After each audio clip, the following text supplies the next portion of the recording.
পবিত্র ঈদুল আজহা দিনের বিশেষ কিছু আমাল আমরা সেগুলো নিয়ে আজকে আলোচনা করব। ঈদুল আজহা দিনে সকাল সকাল ফজরের সালাত আদায়ের পরে গোসল করা, এটা হচ্ছে 1 নম্বর সুন্নাহ তথা মাসনুন আমাল। ঈদের দিনের অন্যতম একটি সুন্নাহ আমাল গোসল।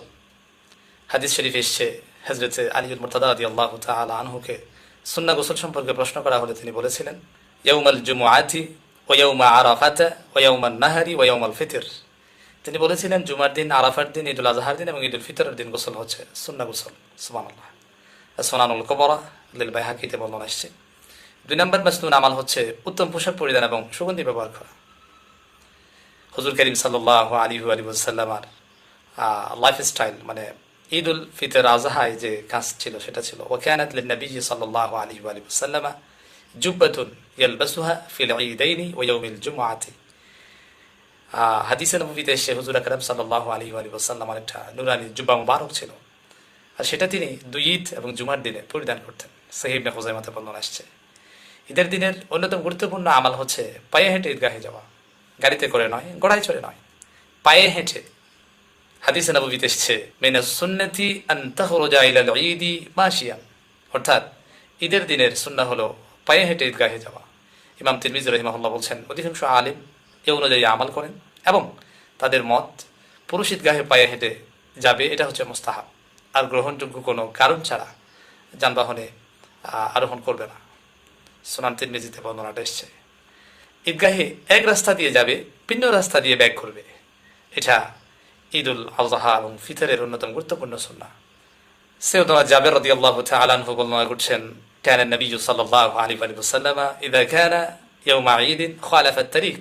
হুজুর করিম সাল্লাল্লাহু আলাইহি ওয়া সাল্লাম যখন ঈদের দিনে ঈদগাহে যেতেন তখন তিনি যে রাস্তা দিয়ে যেতেন সে রাস্তা দিয়ে আসতেন না, খালাফা আত-তারিক, ভিন্ন রাস্তা দিয়ে আসতেন। 5 নম্বরের যে সুন্নাহ সেটা হচ্ছে কোরবানির গোশত দিয়ে খাবার শুরু করা।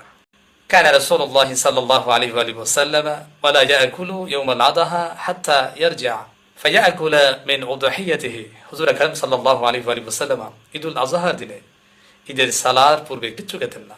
সালাত থেকে যখন হুজরা মুবারকে তাশরীফ আনতেন তখন তিনি কোরবানির গোশত দিয়ে ঈদের দিনের ব্রেকফাস্ট করতেন। সুবহানাল্লাহ বিহামদি।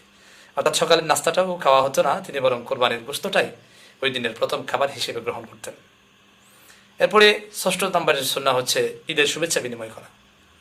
ঈদের দিন হুজুর করিম সাল্লাল্লাহু আলাইহি ওয়া সাল্লাম এবং ওনার সাহাবায়ে কেরাম রিদওয়ানুল্লাহি আলাইহিম আজমাইন পরস্পরের সাথে যখন সাক্ষাৎ হতো তারা শুভেচ্ছা বিনিময় করতেন। তারা বলতেন, তাকাব্বালাল্লাহু মিন্না ওয়া মিনকা।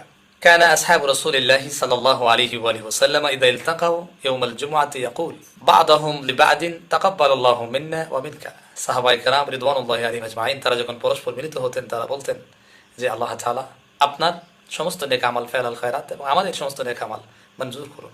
অনেকে বলছে ঈদ মোবারক বলা যাবে না, শুধুমাত্র এই কথাটি বলতে হবে না। ব্যাপারটা এমন নয়। কেউ যদি চায় আমাদের দেশের প্রচলিত নিয়মে ঈদ মোবারক এটাও বলতে পারবে। ঈদুল মোবারকুন মানে আপনার আজকের যে খুশি সেটা বরকতমণ্ডিত হোক, আল্লাহ তাআলার দরবারে মঞ্জুর হলেই তো বরকতমণ্ডিত হয়।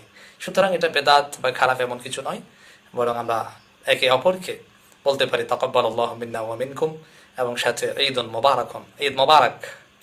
এছাড়াও পবিত্র ঈদের দিনে আরো কিছু সুন্নাহ আমাল আছে।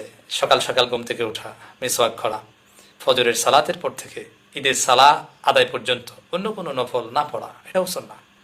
অনুরূপভাবে ঈদগাহে ঈদের সালাতের পর কোনো নফল সালাত আদায় না করা।